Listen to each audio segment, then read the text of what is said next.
یتیم کی کیفیت کیا ہوتی ہے وہ منظر دیکھے نا. میرے آقا علیہ الصلوۃ والسلام مدینہ منورہ میں تھے, عید کا خطبہ ارشاد فرمایا, اور کیفیت کیا تھی. ایک میدان میں آئے جہاں پر بچے کھیل رہے تھے, بچے خوش تھے.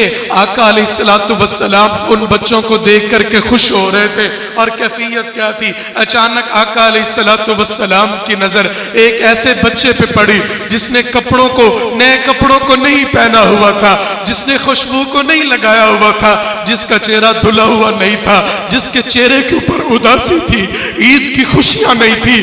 آقا علیہ الصلوۃ والسلام چلتے چلتے اس کے پاس آ کر کے بیٹھے, گھٹنوں کے بل بیٹھے, سینے سے لگایا اور کیا فرمایا, بیٹا تو نہایا کیوں نہیں, چہرے کو دھویا کیوں نہیں, سرمے کو لگایا کیوں نہیں, نئے کپڑوں کو کیوں نہیں پہنا.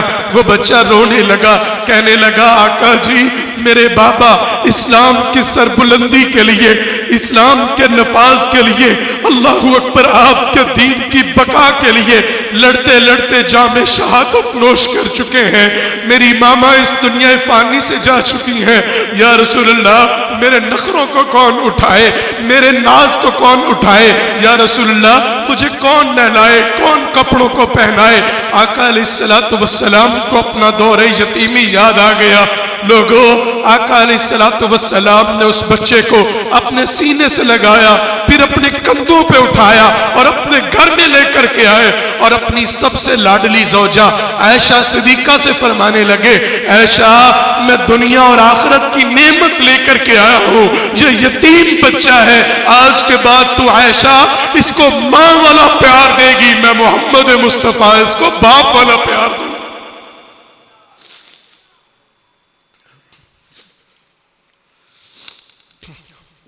اسی لیے میرے آقا علیہ الصلوۃ والسلام نے فرمایا تھا نا, لوگوں یتیم سے زیادتی نہ کیا کرو, یتیم وہ تو پہلے ہی ٹوٹا ہوا ہوتا ہے, اللہ اکبر, اس کا دل تو پہلے ہی غمگین ہوتا ہے. یتیم سے زیادتی نہ کیا کرو, یتیم کے ساتھ ظلم نہ کیا کرو. اور آقا علیہ السلام نے کیا فرمایا تھا, ہلاک کر دینے والی چیزوں سے بچ جاؤ. یا رسول اللہ ہلاک کر دینے والی چیزیں کون سی ہیں؟ ان میں آقا نے ایک یہ بھی فرمایا تھا, اللہ اکبر, فرمایا اکل مال الیتیم, یتیم کا مال کھانے والا, باپ دنیا سے چلا گیا, اپنے بھتیجوں کا حق کھا جانے والا, ان کا باپ چلا گیا, ان کی پراپرٹی کو ہڑپ کر جانے والا. آقا نے فرمایا یتیم سے زیادتی نہ کیا کرو, یتیم کے مال کو مت کھایا کرو. اور ساتھ آقا نے کیا فرمایا تھا, جو میری امت کے یتیم بچے کے سر کے اوپر دست شفقت کو رکھے گا, پیار والے ہاتھ کو رکھے گا, آقا علیہ السلام فرماتے ہیں جتنے بال اس کے ہاتھ کے نیچے آئیں گے اللہ اتنے اس کے گناہوں کو معاف فرما دے گا. اور سب سے بڑا اعزاز اور سب سے بڑا سرٹیفکیٹ آقا علیہ الصلوۃ والسلام نے کیا فرمایا تھا, آقا نے فرمایا تھا نا, وہ میری امت کے لوگوں اگر میرا ساتھ چاہتے ہو, میرا پڑوس چاہتے ہو, میری قرابت چاہتے ہو, میرے مجلس چاہتے ہو, تو کیفیت کیا بتائی.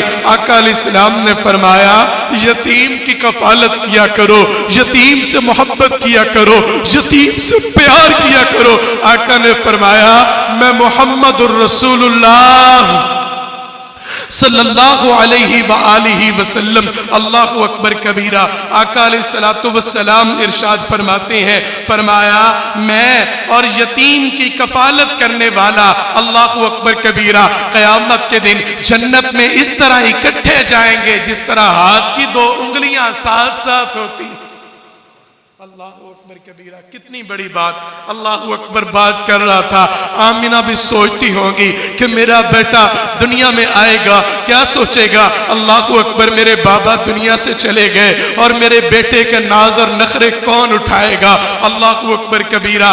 الغرض محمد مصطفیٰ صلی اللہ علیہ وآلہ وسلم جب دنیا میں تشریف لائے, مورخین کا اختلاف اور کتب ربانی, محبوب سبحانی اور پیران پیر شیخ عبد القادر جیلانی رحمہ اللہ سبحانہ و تعالی کے نزدیک محرم کا مہینہ تھا، اور امام احمد رضا خان بریلی کے نزدیک ربیع الاول کی 8 تاریخ تھی۔ الغرض مورخین کے اختلافات ہیں، 9 پر تقریباً مورخین کا اتفاق ہے، جنہوں نے آقا علیہ السلام کی ولادت کا دن قرار دیا 9 ربیع الاول۔ اللہ اکبر کبیرہ، یعنی تاریخ میں اختلاف لیکن دن میں اتفاق ہے، سوموار کا دن تھا۔ اللہ اکبر، یوم الثانی کا دن تھا۔ کیفیت کیا تھی؟ صبح کا وقت تھا، رات کے اندھیرے جا رہے تھے، رات کی تاریکیاں مٹ رہی تھی، ظلمت ختم ہو رہی تھی۔ اللہ اکبر کبیرہ، آسمان کا سورج اپنی کرنوں کو بکھیرنے والا تھا۔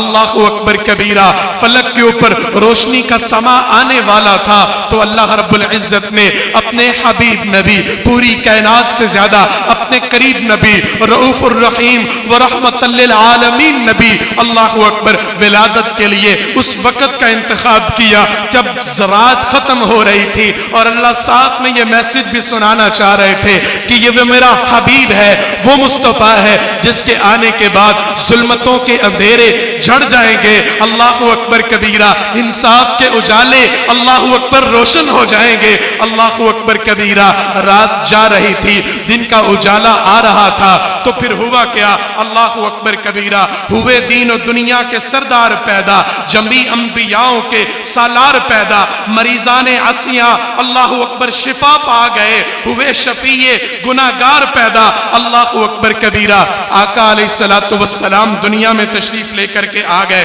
اللہ اکبر کبیرہ، آقا علیہ السلام دنیا میں آئے۔ اللہ اکبر کبیرہ، تو پھر ہوا کیا تھا؟ میں اپنے تخیل میں کہا کرتا ہوں، آج یتیموں سے کہہ دو تمہارے آنسو پوجنے والا محمد آ گیا ہے، بیوگاؤں سے کہہ دو تمہارے سروں کے اوپر دوپٹوں کو دینے والا محمد آ گیا ہے۔ اللہ اکبر کبیرہ، مظلوموں سے کہہ دو ظالم سے تمہیں انصاف دلانے والا محمد آ گیا ہے، اور ظالموں سے کہہ دو تمہارے آنکھوں کے سامنے کھڑے ہو کر کے اللہ اکبر سیسا پلائی ہوئی دیوار بننے والا محمد آ گیا ہے، زندہ درگور کی جانے والی اللہ اکبر ان مظلوم بچیوں سے کہہ دو تمہاری عزت کو بڑھانے والا محمد آ گیا ہے، اور ان بچیوں سے کہہ دو تمہارے حقوق دلوانے والا محمد آ گیا ہے۔ اللہ اکبر کبیرہ، اور پھر گناہگاروں سے کہہ دو تمہارے گناہوں کو معاف کروا کر کے جنت کا مالک بنوانے والا محمد آ گیا۔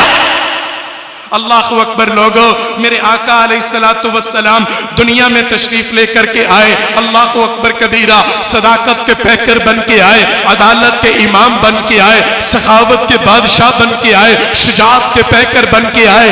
اللہ اکبر کبیرہ، میرے آقا علیہ السلام دنیا میں آئے، آدم کی انابت لے کر کے آئے، نوح کی استقامت لے کے آئے، ابراہیم کی خلیلی لے کے آئے، اور موسیٰ کی کلیمی لے کے آئے، یعقوب کا حسن لے کے آئے، یوسف کا حسن لے کے آئے۔ اللہ اکبر کبیرہ، ادریس کا درس لے کر کے آئے، ہود کی ہدایت لے کے آئے، بلکہ یوں کہوں گا حضور آئے تو کیا کیا ساتھ نعمت لے کے آئے ہیں، اخوت، علم و حکمت، آدمیت لے کے آئے ہیں، اور رہے گا یہ قیامت تک سلامت معجزہ ان کا، وہ قرآن مبین